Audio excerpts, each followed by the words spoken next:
So let's go ahead and start. First of all, well, wish everybody a very happy new year, and I do hope that this new year brings lots of prosperity and lots of pips into everyone's accounts. Should be a good trading year ahead for everybody. Thank you, Boyke. Okay, I wanted to kick off the new year, start off the first session of the new year with what I consider to be most important aspect of trading, which is money management. Now, for those of you who have attended my previous webinars, incidentally, my previous webinars, the last 4 or 5 webinars are available as a recording on FXStreet itself. You can find the links there. We have covered this topic earlier. We started off with the 3 M's, the money, mind and method, and we have already covered some parts of money management, but I thought it important enough to go over it once again, and I want to very specifically concentrate on 2 aspects of how your capital is related directly to your trading style and your time frames that you choose. Or let's put it the other way around. You do not choose your time frames. Your capital decides your time frames. And this is one thing which a lot of new traders, and for that matter even experienced traders, are not very familiar with this concept. Everything depends on your capital.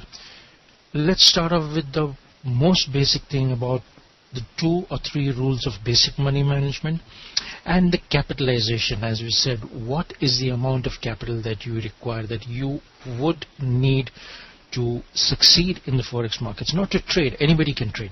I mean, I can go ahead and trade. I can win, I can lose. It really doesn't matter. What we want is, if you need to be consistently successful and you need to make a living from here, make profits consistently, what is the amount of capital that you should have with you? This is something which I would repeat, which I had earlier mentioned, is that if there was one rule, if somebody asked me to implement in Forex today, we have this crackdown due to subsequently to the subprime mortgages and the financial crisis. At least in the US, there's been a lot of crackdown on Forex trading. The leverages have been restricted. People are not, US citizens at least, are not allowed to open accounts outside of the US. It's good in a way. Definitely you need the markets to be regulated, which unfortunately the Forex market today is still quite unregulated. But if there are some more rules which somebody would ask me, I would say that you should really not allow anybody, any trader, to open an account without the bare minimum. You come across brokers, we have come across brokers saying that open an account with $200 or $300. Sit at home, work in your pajamas, make money 24 hours a day. Well, folks, if you start an account with $300, I can guarantee you, you will not make money. And even if you do, let's put it this way, that the fact of the matter is that even if you do make money, you would probably, let's put it this way, that I would want to make about 5 to 10% a month at the most, which I'm being very, very optimistic about it. The best of the hedge funds would give you about 10 to 12% per annum. I'm saying that 5% a month. Now, if you take $300 and you pay it at 5% a month, you are making a mere $15 a month. Is this what you really want? So your capital really decides on what you want to do. If you want to make a decent $1,000 a month, let's take a very base figure of $1,000 a month, which I think is a decent amount for anybody for a start. You must have a decent amount of capital in you. Look at the returns. Okay, let's get into the basic rules of money management. There are only 2 rules, or let's put it down as 3 rules. The first, of course, is, let me get down to this website. Just give me a moment. Where is my sharing?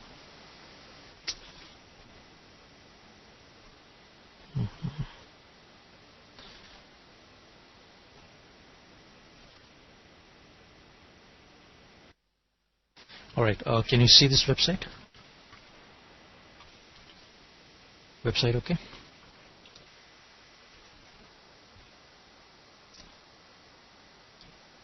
Okay, alright.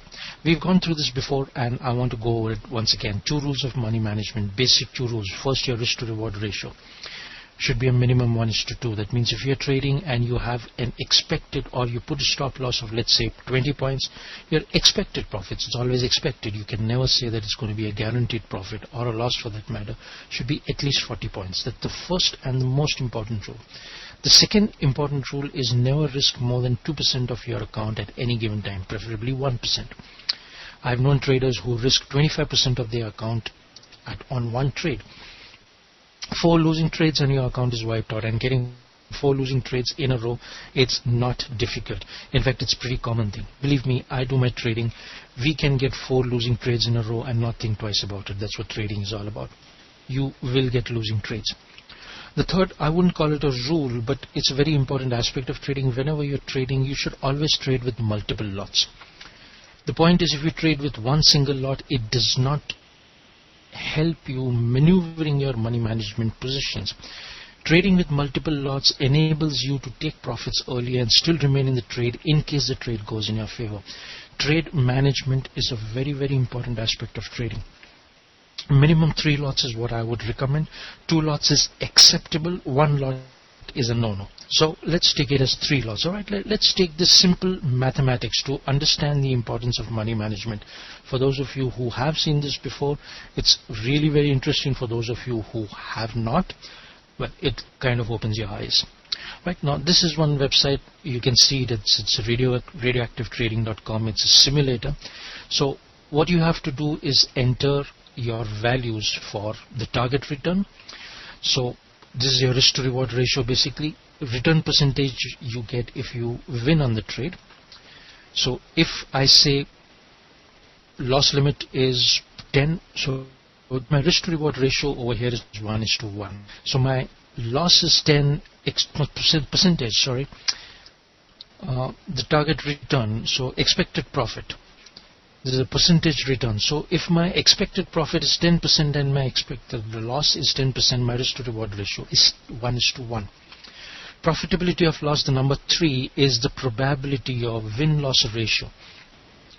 Out of every 10 trades, if you get 5 trades correct and 5 trades wrong, it is 50% is your probability of loss. Right? I would keep it at 60%, because believe me, out of every 10 trades, I would still say that you can get, or we do get, up to 4 losing trades out of every 10 trades.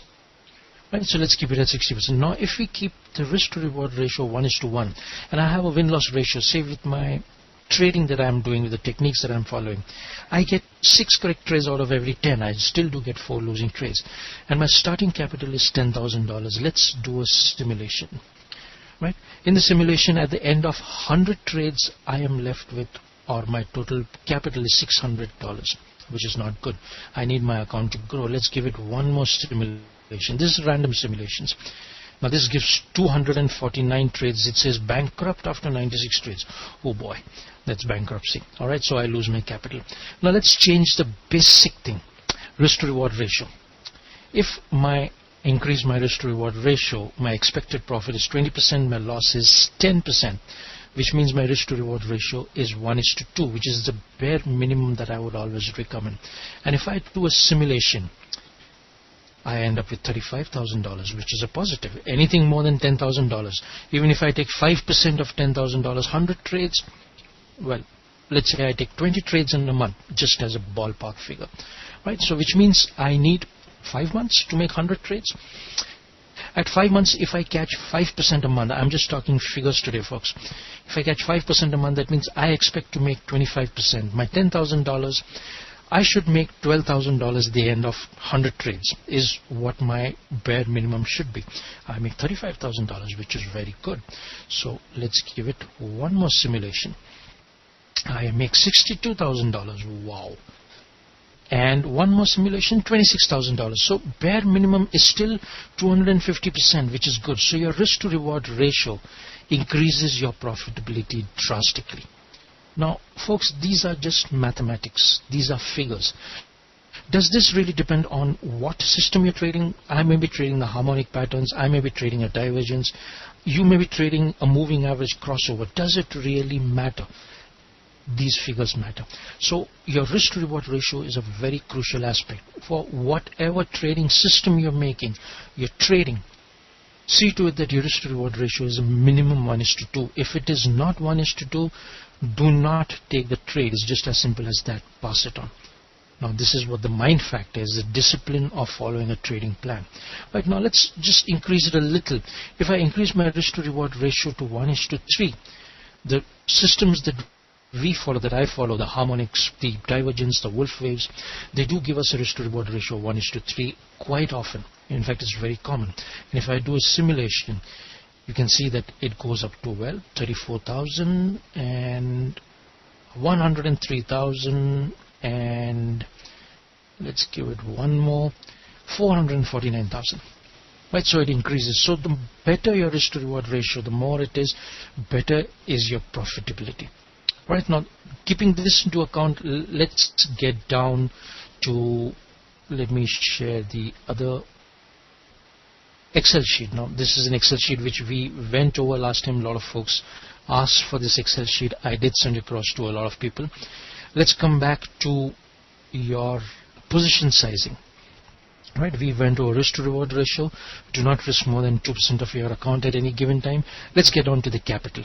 Let's talk about mini accounts. I trade my mini accounts even though I may have $6,000 to $7,000 in my account. I prefer trading a mini account. Now this is formulas, mathematical formulas. It's not mine. You do a search on the net, you'll come across this. Professional traders follow this. The position size for a mini account is E is your equity divided by the figure 500 into bracket -1, which simply means that if I've just fed this into it, that if my account equity, if I start my account with $3,000, I can trade a max of 5 mini lots. Right? Let's say that I started an account with $2,000. Now I've just fed this formula over here. $2,000, I can trade a minimum of 3 lots at any given time. Now once I said that we go ahead with multiple lots, 3 lots is what I have. So which means that if I have $2,000 in my account, I can take one trade at a time of 3 lots. Until the time the trade is not closed for a win or a loss, I cannot take another trade, because that's what the figures are saying. Now let's take the example of, let's say somebody starts an account with $300, right? This is what the brokers tell you. Open an account with $300 minus 0.4. Mathematically, you should not even think about taking any position when you have $300 in your account. Let's say if I have $1,000 in my account, 1 mini lot, not recommended again. Bare minimum, you can go ahead. Okay, you have $1,000, trade 1 mini lot. Once again, it puts you at a disadvantage because you're trading with 1 lot. So what is the minimum amount of capital required, which is the topic that we are discussing? For a mini account, folks, believe me, I would recommend $3,000. Minimum $3,000. If you do not have $3,000 to open an account, my recommendation would be wait till you gather that capital and then open that capital, because if you are going to open an account with about $1,000 or $500, believe me, you will give it away to the market. It's a write-off. I may sound very crude about it, but this is a fact. I've seen it in a lot of traders. So instead of wasting that money, you might as well put it somewhere else or save it up, or go ahead with some kind of a course which will improve your efficiency, improve your trading a little bit. Or for that matter, if you do have a small capital, trade micro accounts. You have micro accounts. A lot of brokers give you micro accounts today. With $500 in a micro account, you can trade 4 micro lots. So your rules of money management, they are followed, but then there's a disadvantage. Let's say, for example, you're in a trade which is giving an expected profit of, let's say, 50 pips. On a mini account, you would have made $50 on a mini account, right? Because 1 pip is equal to $1. On a micro account, you will make only $5 of profit if you put it down in terms of money, not pips. So if you're trading on a 50 pip move and you're waiting for that, and you come out at the end of the trade with only $5 in hand, it frustrates you. It does. I mean, let's be practical about it. Right? I'm not sitting here for 4 hours in front of my computer and I come out with only $5 in my account. I mean, what the hell? What am I doing this for? No, I need $50 in my account for a trade. So then what you do if you're trading micro lots and you have only a little bit of a capital, you start bending the rules. And you say, oh, this trade looks good. Doesn't matter. I mean, I know Sunil said that. I mean, he's right in his own way, but this looks like such a good trade. I'm sure I'll make money out of this. So you increase your capital exposure, right? Instead of mini lots, instead of the one mini lot that you would ideally trade, you go ahead and trade with 3 mini lots. And what you're doing, you're increasing the exposure. Now let's get down to the charts. Let's correlate all of this to the charts. Let me share my charts right now.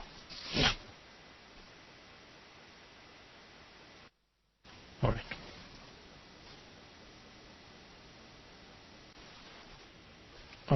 Berkey, could you repeat that before you say 2%? What was the question?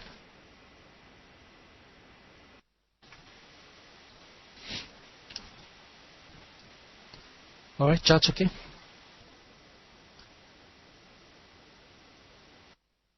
Can you see the charts? Could you just confirm, please? The number one on that simulation trade web site was your expected profitability. So risk to reward ratio, that was your reward. Or were you asking about your rules of money management? Risk to reward ratio working. 2% is rule number 2, never risk more than 2%. Rule number 1 is your risk to reward ratio should be a minimum of 1:2. Alright, now let's take this particular example.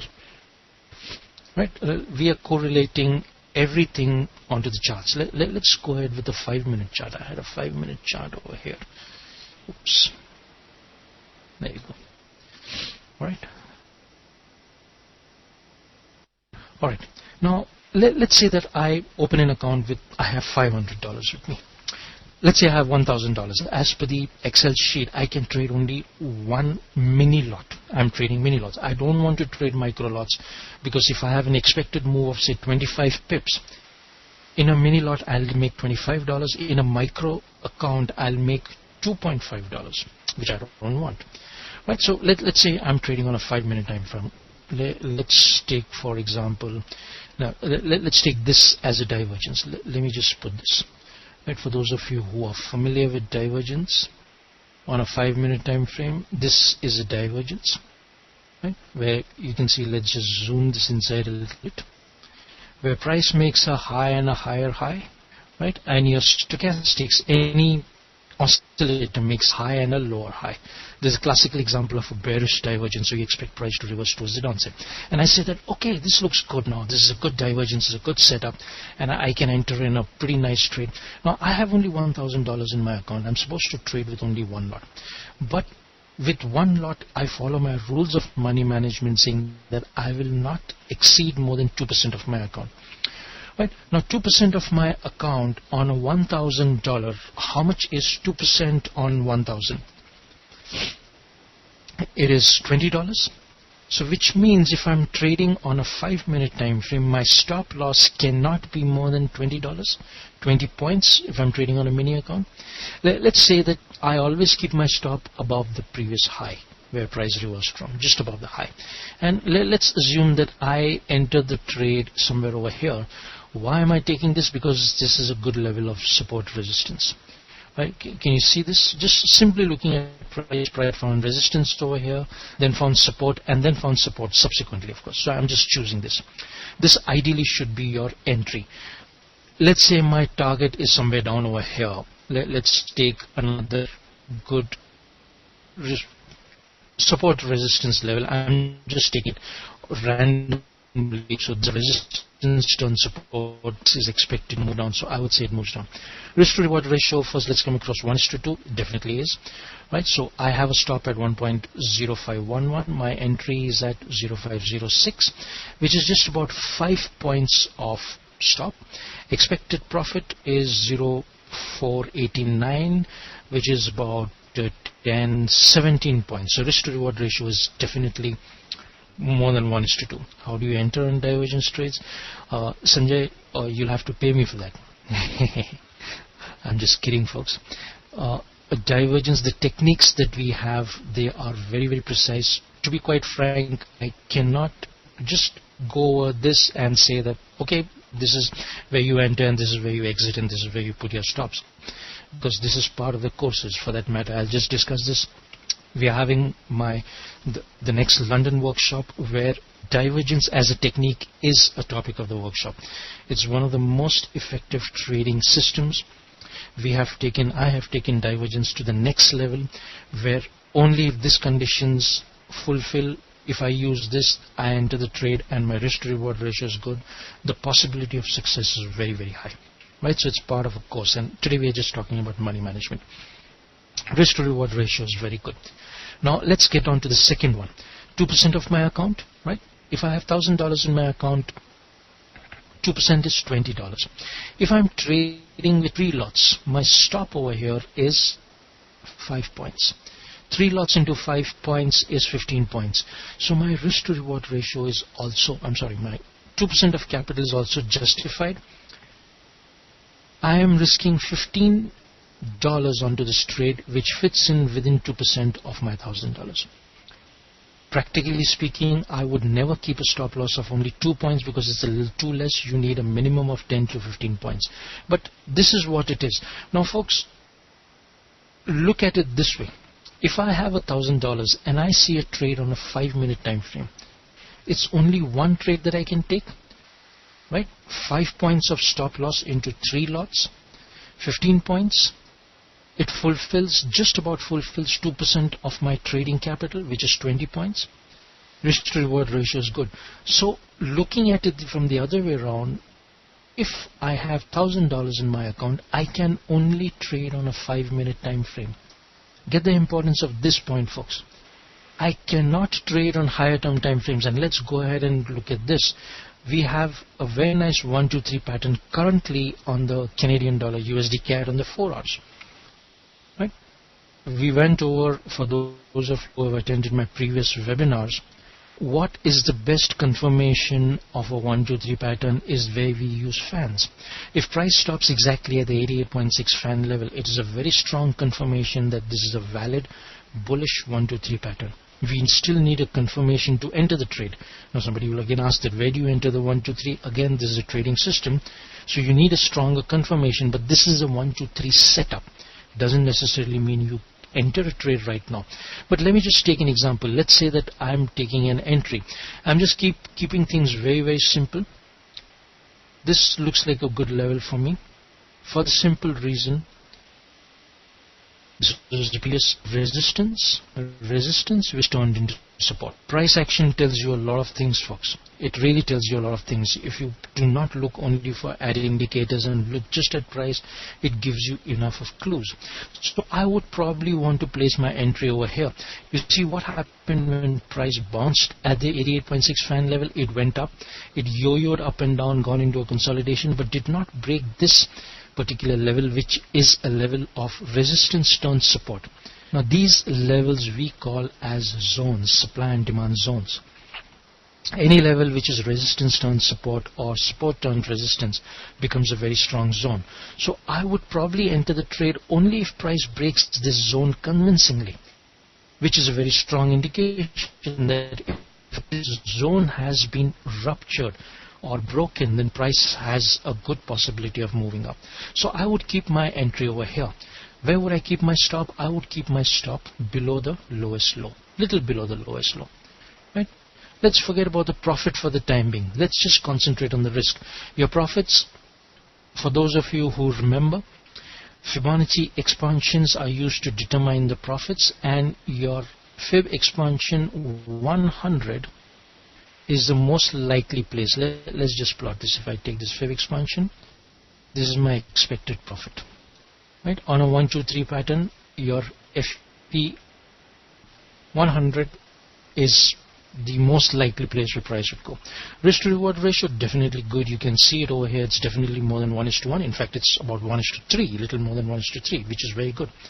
Now let's come down to your capital. Let's say I have only $1,000 in my account and I want to trade this. It looks very nice. What is my risk? My entry is at 0.9871 and my stop is at 98.32. Let's make it round at 40 points. 98.70 to 98.30. So 40 points is my stop. Piece of advice, folks, never ever play around with your stop loss levels. If this is where your stop is supposed to be, this is where it should be. You cannot change it saying that, okay, I can't risk it or I can't afford it. So if I have 40 points and I'm trading 3 lots, which means I'm trading, my risk is 120 points. Now, what percentage is 120 on 1000? 12%? Where is my rule number 2? Do not risk more than 2% of your account. It goes for a toss completely. I am risking 12% of my account. Believe me, folks, do not ever do that. 5 or 6 losing trades in your row and you are out of the game. You finished, and you can get 6 losing trades in a row. It happens. Now, the other point is never play around with your stops. I cannot say that, oh, I can't afford it. So what I'm going to do is I'm going to keep my stop over here. It's not a technical stop, folks. It's a comfort value stops is what I call it. Is you are risking because you cannot afford it. So you're saying that I'm comfortable with this stop. The markets do not respect that. The price does not respect that. Your stops have to be down or there. So if I want to trade on a 4 hours, what is the capital that I require? 120. How much, what percentage of my capital do I require at 120? If I have $5,000, 2% of $5,000 is 100, which still does not fit into it, which means I require about $6,000. So the higher the time frame that I want to trade, which it's better if you trade on a higher term time frame, larger is the capital that you require. So if I want to trade on the 4 hours, I need at least $6,000. And if I want to trade on the 5 minutes, $1,000 is sufficient for me. Now let's talk about the profitability. When I said that you should have a minimum of $3,000, let's say that I have $3,000 and we'll come back to the 5 minute time frame. Right? This is what I was looking at a bearish trade for. This fits into my, let me just put out the stop a little more, because I don't like keeping a stop of only 5 points. I would stretch it a little more to keep it, let's say, about 10 points. My expected profit over here is a good 15 points. So if I'm trading 3 lots on a mini account, 15 points into 3 lots, assuming that I stay in the trade for all 3 lots, which we don't usually, but let's take just some ballpark figures. I make $45 out of this trade, which is justified. On a 5 minute time frame, this trade will probably get over in a couple of hours.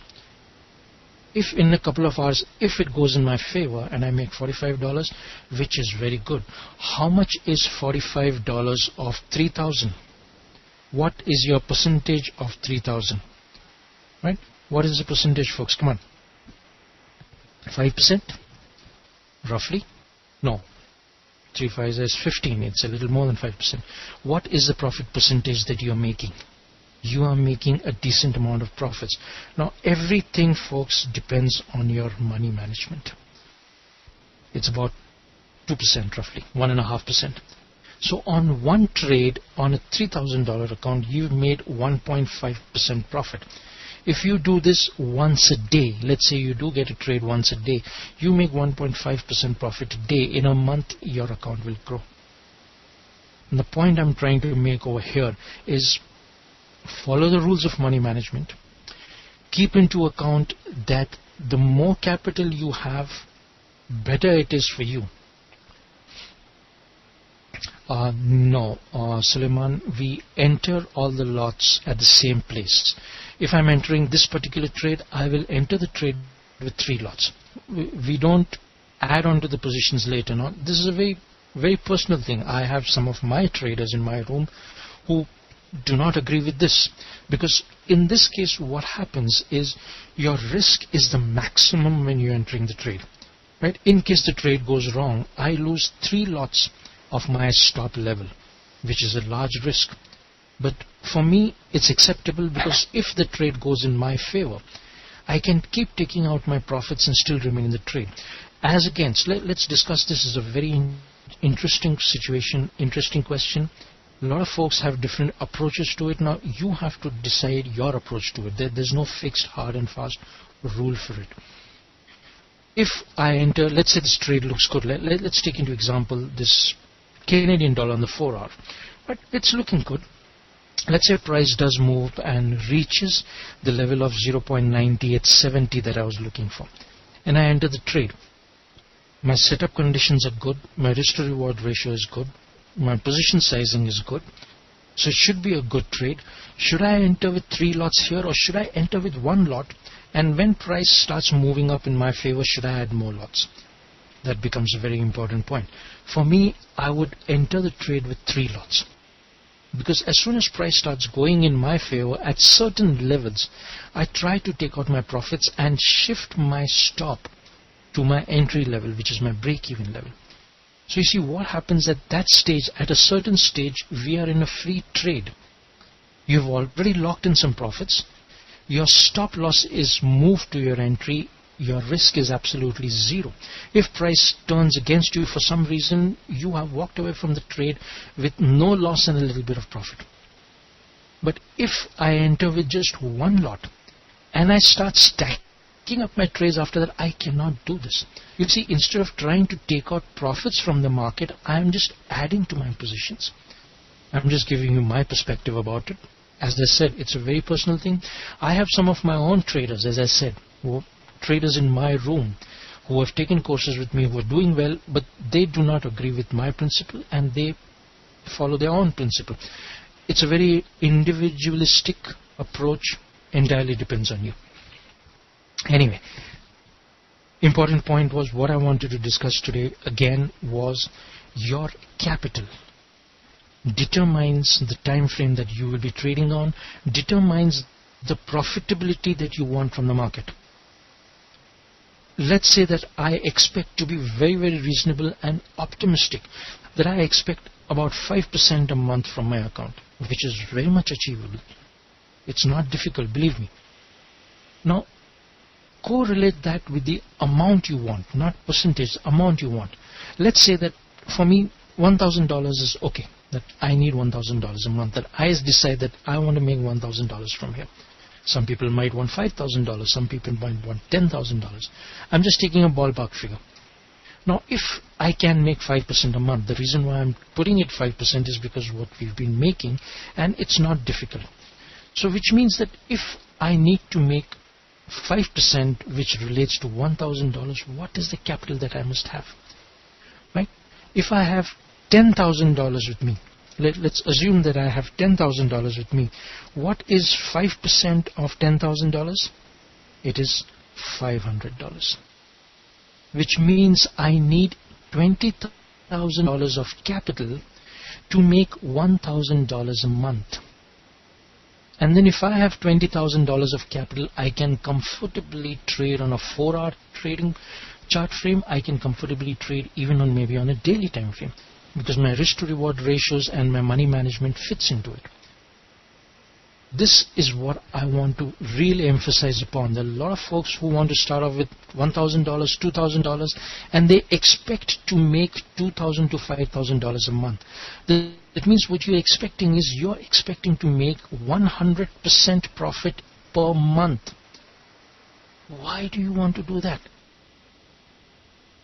What hedge fund or what institutional fund gives you a return of 100% in a month? Tell me. Anybody knows about it? Tell me. I'll put my money over there. All the money that I have in my Swiss bank account, I'll put it over there. Get realistic, folks. That's everything depends on the capital and your expectations of profit. Keep a ballpark figure. Now, I'm really being very optimistic, but as I said, it's achievable. 5% a month can be achieved. I would say 2 to 3% a month is what you should expect from your trading. Folks come into this business and say that I will make 100% in a month, and I keep saying this, buy a Ferrari at the end of the year. You can't do that. You will get blown away before you even realize. So your expectations, and it creates a psychological effect on you. When you have such high expectations from the market and the markets do not give you, which they will not, you get frustrated. You start bending the rules. So this is a place, folks, where most of the traders tend to lose money. When you come into this business, be well prepared. And being well prepared is also having the correct expectations from the market. Your capital determines everything. The profit that you want to make, the time frame that you will trade upon, your money management, your style of trading. Now, when I say style of trading, I wouldn't want to go in for scalping if I start trading, if I'm trading with only $500, right? Because even on a smaller term time frame, my stop loss is not justified.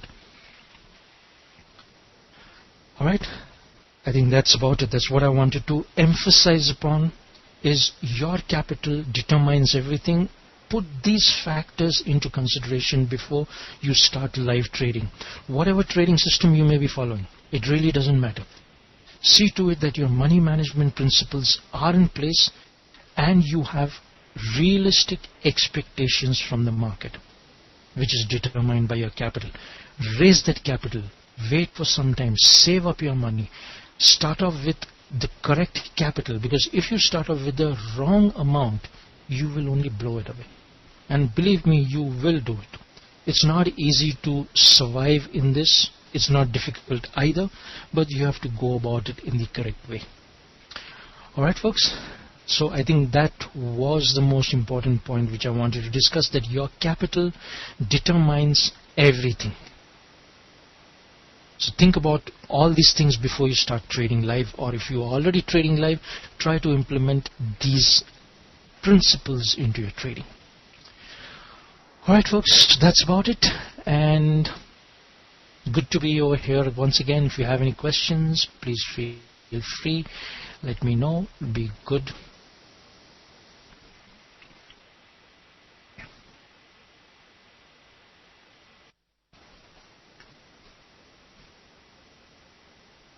Well, you're welcome folks, and for that matter now no, okay, I don't have a new cat now. We've moved on from the cats, we shifted house, so now we've got 2 dogs. Cats and dogs don't get along, so the cats are out right now. After I lost that one, we never got a new cat. I will not be available the next week, next Thursday, because we have a webinar. Let me just put this. My new institute in London School of Financial Trading, we have a free webinar next week. I will be sending out the link to everybody over here. Feel free to attend. It's next Thursday, of course it's a little later, but I'll be preparing for that. So again, we'll be discussing part of this principles, the right way to trade and be a successful trader. And of course, my London workshop coming on 16th and 17th Feb, discussing some parts of the London workshop or what we are going to go through. So I'll be sending out a link to the free webinar. Feel free to attend. It'll be good to see you folks at the free webinar. It's 10th of Jan. It is at 8 p.m. GMT, so which is a little late.